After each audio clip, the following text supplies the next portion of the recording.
Eu vou passar a palavra ao Alexandre. Tá? O Alexandre vai falar sobre duas personalidades francesas, que é François Godin e que é Jean Brier. Tá? E eu vou deixar ele falar, eu não vou antecipar nada não. Com a palavra, Alexandre.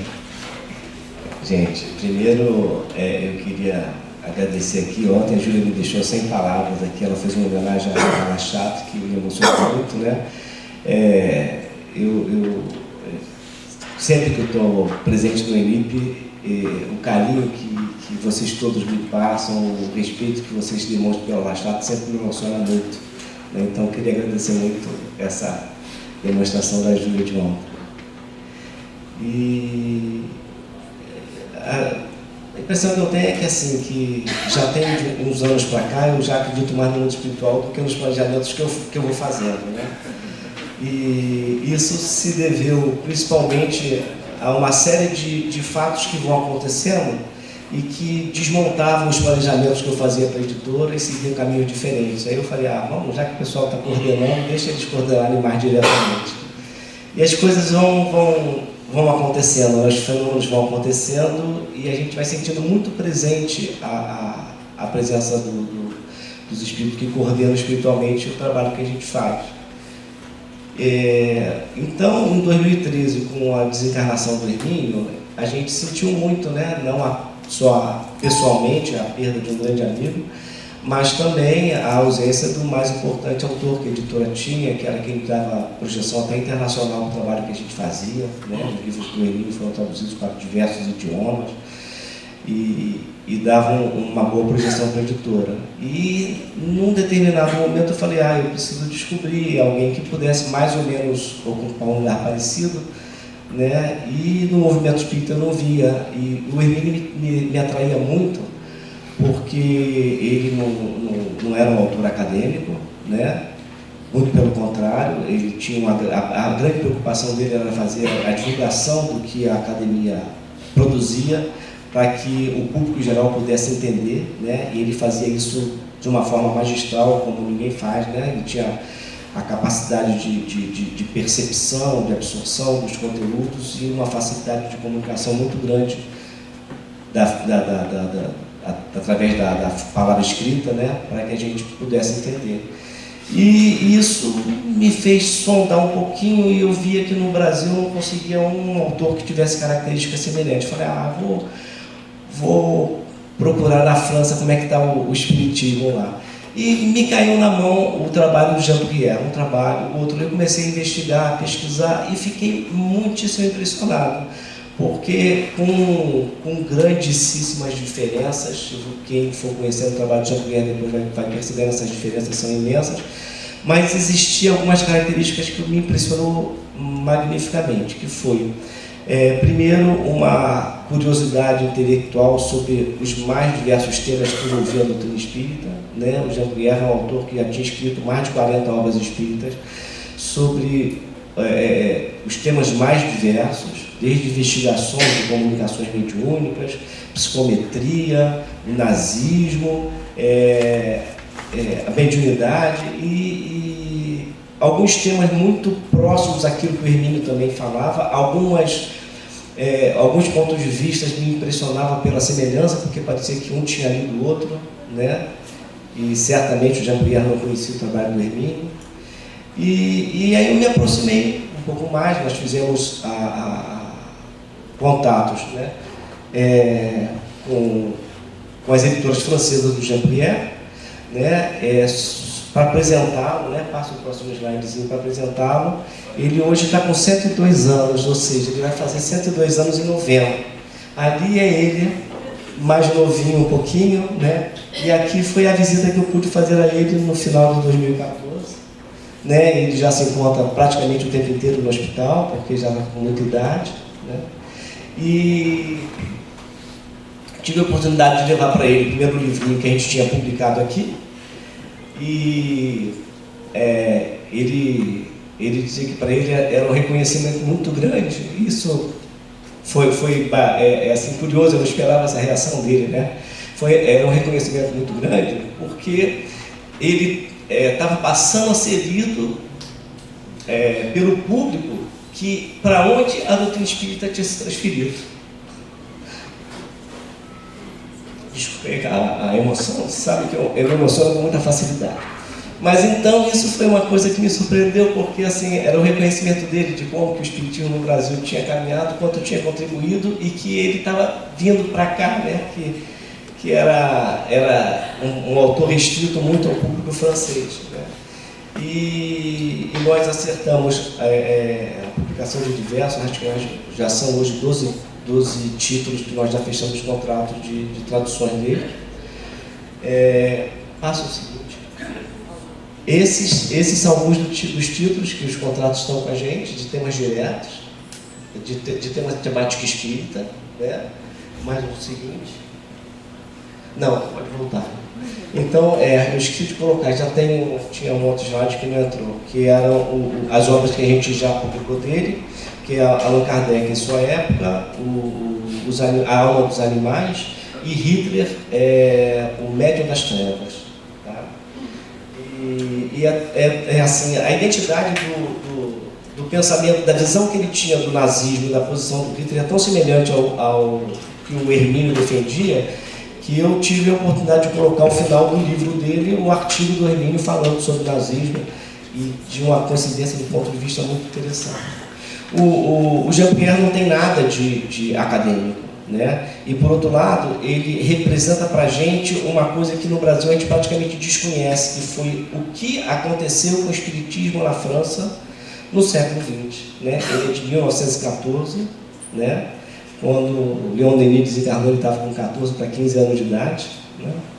E vivenciou, ele foi vice-presidente da Federação da França, da Espírita na França, nos anos 50, vivenciou o que foi o movimento espírita organizado, da forma como estava, e, por outro lado, ele fez um trabalho muito pessoal, muito particular, com uma contribuição maravilhosa,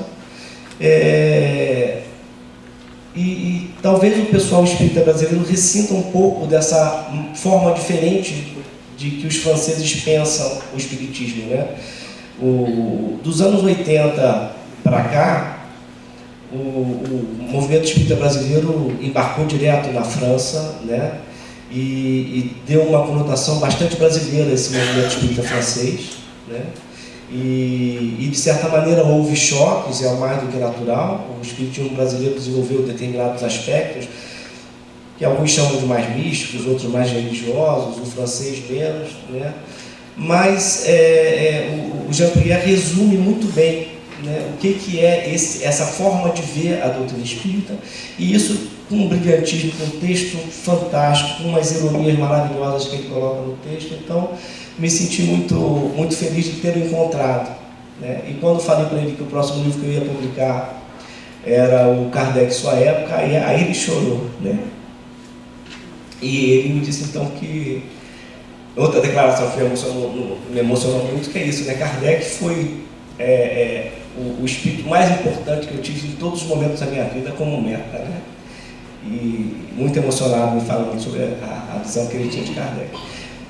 Para os espíritas brasileiros, a gente não vai encontrar na obra dele aquele texto biográfico acadêmico, né? Com citações, com referências. Ali tem muito da memória dele, tem muito do que o movimento espírita francês via, né? E da vivência particular. Tem coisas que ele narra sobre a França na primeira metade do século XX, como que Kardec foi a tentativa de ridicularização de Kardec, de desconstrução da imagem de Kardec, e como que os franceses reagiram, que só o relato dele, para mim, já tem uma importância muito grande para a gente entender o que aconteceu. Então, por coincidência, esse foi o primeiro autor francês que eu me deparei mais recentemente. E o segundo autor, né, vamos passar para aí, é o François Godin. Está aí ele com a família, a típica família francesa, passeando em Paraty. O François Godin me procurou, porque ele, a formação dele, né, é em linguística e história, e ele é uma das grandes autoridades no mundo em dicionários, né? E ele começou a pesquisar sobre os dicionários franceses do século XIX, o Larousse E de repente ele se deparou com La Chatre. E ficou muito apaixonado por La Chatre. Né? Ali mandou um e-mail muitos anos atrás, falando, gente, me explica como é que pode um cara que foi completamente esquecido na França virar nome de editora no Brasil. Né? E aí começou o nosso relacionamento. Né? Ele é um pesquisador que me impressiona profundamente, porque a quantidade de dados, de fatos, de documentos que ele consegue levantar sobre alguém que ele quer pesquisar é uma coisa não humana. Vamos passar para o seguinte. Então, a gente publicou um livrinho que ele recuperou do La Chatre, chamado Espiritismo, né? Que às vezes o pessoal espírita fala, La Chatre fez o Auto de Fé, mas ele não era espírita, né? Ou coisas parecidas. Já ouvi coisas desse tipo. Esse livro, La Chatre apresenta a doutrina espírita de uma forma bastante pessoal, sobre a forma como ele entendia a doutrina espírita. Né? Ele era um grande revolucionário, participou de confusão em todos os lugares que ele teve possibilidade. Então ele vê a doutrina espírita como uma espécie de... O século XIX foi o século dos grandes questionamentos, das grandes revoluções. A revolução religiosa para ele é o espiritismo. Né? Ele se engaja no espiritismo com esse aspecto, com essa visão. Né? O François Godin, além do texto, ele faz uma pequena biografia do La Chatre muito legal. Ele escreveu depois desse aqui, o livro está de frente, vocês não vão ver, mas é um tijolaço, só sobre a biografia de tudo que ele descobriu de La Chatre. E vindo ao Brasil, ele já esteve aqui 2 vezes, em contato com o movimento espírita, e o La Chatre era muito, muito ligado a Allan Kardec. Os dois eram muito amigos, desenvolveram diversos trabalhos juntos. Antes do Kardec, quando ele era Rivail ainda, ele abriu um banco junto com La Chatre. Né? E isso tudo ele não fala, né? Isso tudo é documentado. Ele mostra o registro do banco do professor Rivail junto com La Chatre. Era um banco que incentivava produções pequenas, né, para que a população pudesse ter acesso a dinheiro, que era uma coisa complicada na época. E aí ele começou vendo a repercussão, como que Kardec era tão bem aceito no Brasil e as dificuldades que o pessoal espírita tinha de associar o La Chatre ao Kardec. Aí ele parou e falou, agora eu vou pesquisar Kardec então. E ele parou para fazer um trabalho e me mandou essa semana. Né? Ele fez uma pesquisa do Kardec muito interessante, o Kardec tem muito pouca coisa documental até a data em que ele vira Allan Kardec, né? Enquanto ele é professor Rivail, documentalmente tem muito pouca coisa, e ele conseguiu levantar documentos que eu fiquei muito impressionado. Né? E ele não ousa, ele é um acadêmico, né? Ele é materialista, ele tem uma curiosidade muito grande com o espiritismo. Eu lembro que lá em casa ele pegava aqueles livros do Gelei sobre materialização e ficava impressionado com tudo aquilo, mas ele, um bom acadêmico, não pode dar o braço a torcer. Então ele escreveu sobre Kardec até a data anterior em que ele se transformou em Allan Kardec. Né? Mas de qualquer maneira é um contato muito interessante, é uma pessoa pensando no espiritismo, isso é uma coisa muito legal. Hoje na França, o espiritismo é tema de estudo acadêmico mesmo, vários professores, vários pesquisadores tratando de espiritismo sem o preconceito que nós vimos até pouco tempo. Né? Eu tive contato com alguns professores apresentados pelo François Godin e a gente começa a perceber então esse respeito e essa nova forma que a academia começa a tratar com o espiritismo lá. Então era essa apresentação que eu tinha para você.